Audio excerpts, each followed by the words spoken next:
when Mr. Oliver said, after our interview with Matthew, Thomas's granddad, yes, you can come and work on this farm, and if you're willing to work in the hop yard, in the hops, if and when I require you, we were quite willing.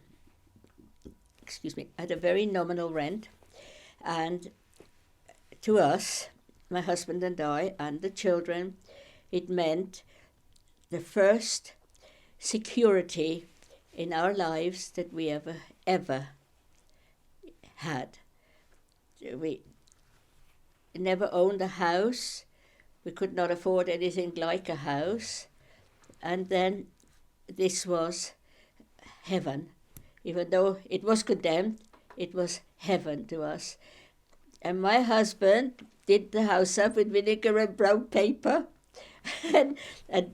and Thomas's granddad put in various things like a decent sink. He did disagree with having so many PowerPoints. And I said, Mr. Creswell, we have 3 children and they all got to be kept warm. We do need the PowerPoints. And he agreed to that. And this was absolute wonderful. And we enjoyed 10 years of a wonderful life there before we were given the chance to own it. During the hop picking season, you would have a house full of people. Mostly, yes. Can you describe that to me? Who came down? Well, Stephen was a working boy, just left school, more or less, or before left school.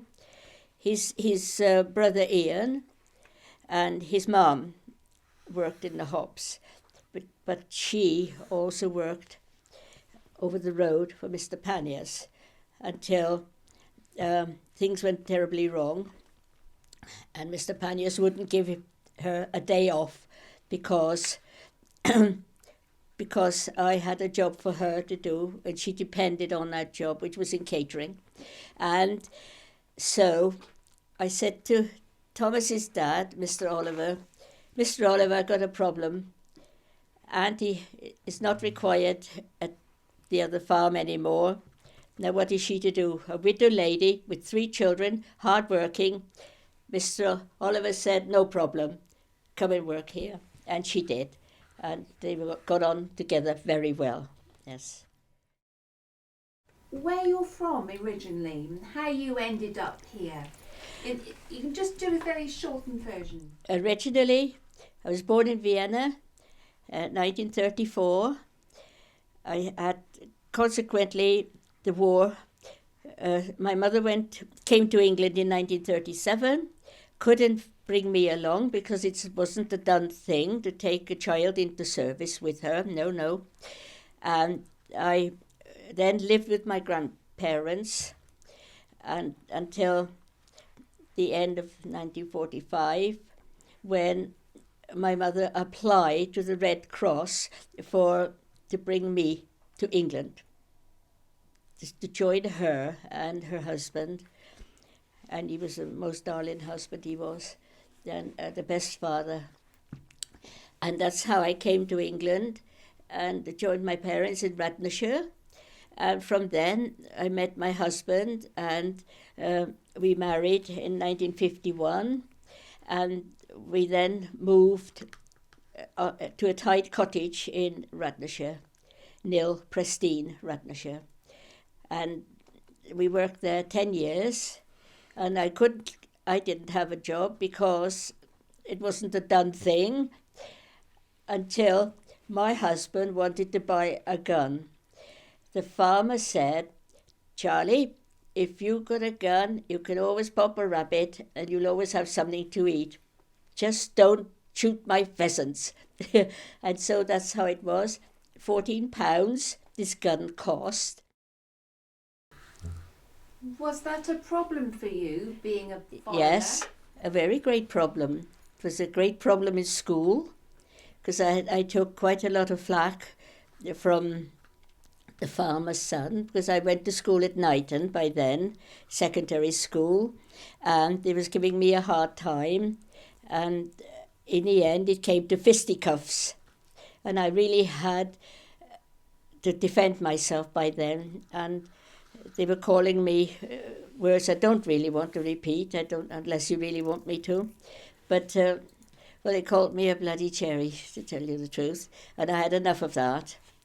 It wasn't my fault where I was born, and I was neither that, because I was born in Vienna and I wasn't one of them anyway.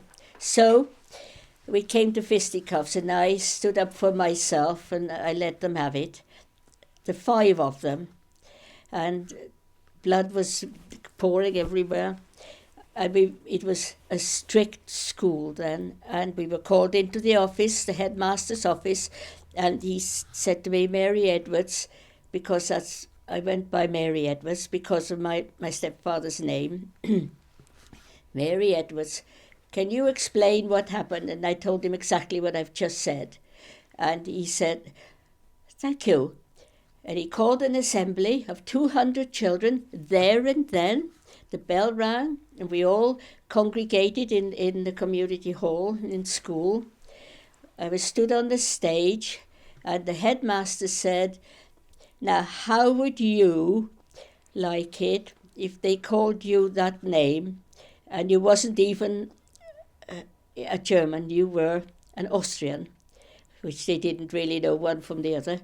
They didn't know the end of a cow, one end and the other, because that they were all farming boys and girls. And that's how it was. And from that day on, I really admired that man. Did you ever experience it in agriculture? Oh yes, it that kind of thing doesn't leave you, and it still goes on. Yes, it's your brother Matthew said to me, those you think that are your friends are not. And Matthew, Thomas's brother, has been, what shall I say, the most sympathetic person I have ever met, and that's how it is.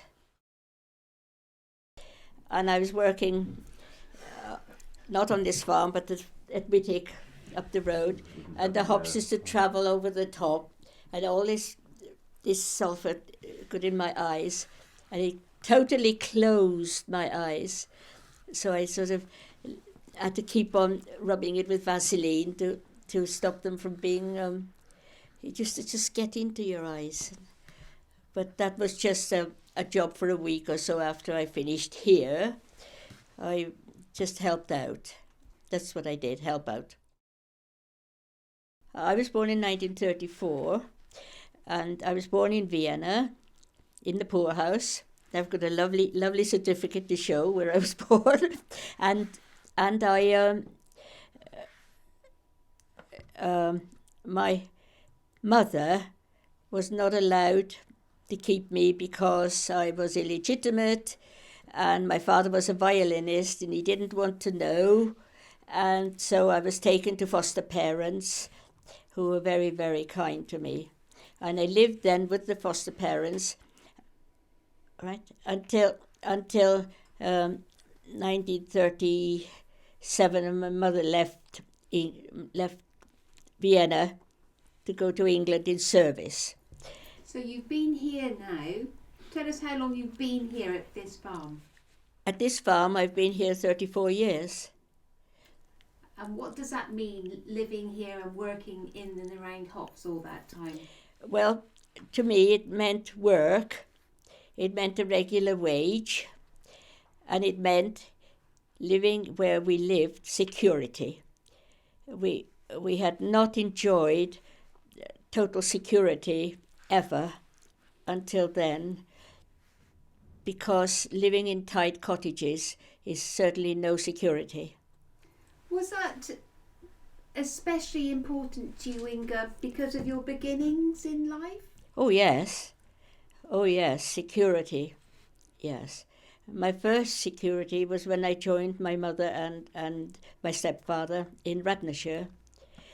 And I may add, I kneeled down, we lived across 3 fields, and I kneeled down and I rubbed my face in a beautiful grass, green grass.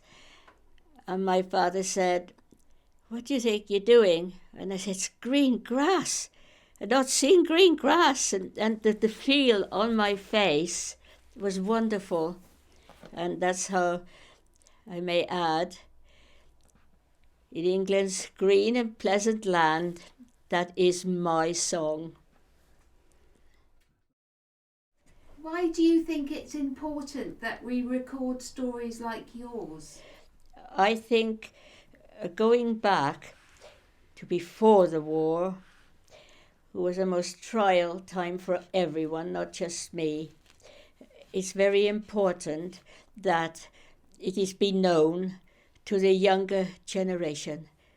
And I have been very lucky to be invited to schools to tell the children of year 10 and 9 and 10, which are older children, of this story. And I may add, my message to those children was, don't go outside and raise your arm and say Heil Hitler, because you don't know who your neighbours are. And it's the most hurtful thing that anyone could ever say to anyone. The point being, my auntie, Stephen's mother, became a widow because her husband, my uncle, died at the age of 48. And the little money with 3 young children was not enough, and I know that. And my husband and I loved those children, and as soon as the summer holiday began, my husband was up to Walsall in his car like a shot, and we all came down together from there, and then I was able to help her by getting her a job. Oh, but she didn't have to pay tax then. But that's how it was. And that job was so necessary to her to help her pay the clothes, the shoes, with growing children. And it was very necessary. And I then took her with me to work, wherever I worked. And I had more jobs than I could handle, but I did handle them. And Auntie came with me. My Auntie Marie was a really, really hard-working lady. And she had to be in her young life too. She was a hairdresser. Steve was saying that the contrast between life in Walsall and the life here was just extreme, so different. Can you describe, could you see a difference in Steve Yes. when you arrived and then when you Yes, life is so different because, as I described, grass meant to me something beautiful. I didn't know any grass until I was 12 and came to England. And to Steve, it's the same. When Steve came to, I said we lived in Bodnam then, yeah. And to him, it was a different outlook. Country life, slow lanes only. Buses, you had to walk down to catch a bus about 2 miles. And that's was so different because Stephen was used to buses on the doorstep. Yes. So. What was the hop season like for you? The hop season was wonderful. It was wonderful. I started to work on the ground to train the hops, 3 at a time. And because my husband strung the hop yard, we called the orphanage hop yard, he strung, because there were other workmen doing the other yards. But the hop yard was right behind my house, and that was the one we worked in. And I actually tied that one hop yard all by myself in 1 year. And Mr. Oliver paid me £300, and he said, "That's an awful lot of money." And I said, well, it was an awful lot of work as well. So, yes. During the season, I heard that you get pickers from the Black Country, pickers from South Wales, local pickers. Yeah, well, in this farm case, it was Wales. They came every year. Granny and Grandad, she in her slippers, most healthy, tatty old slippers, and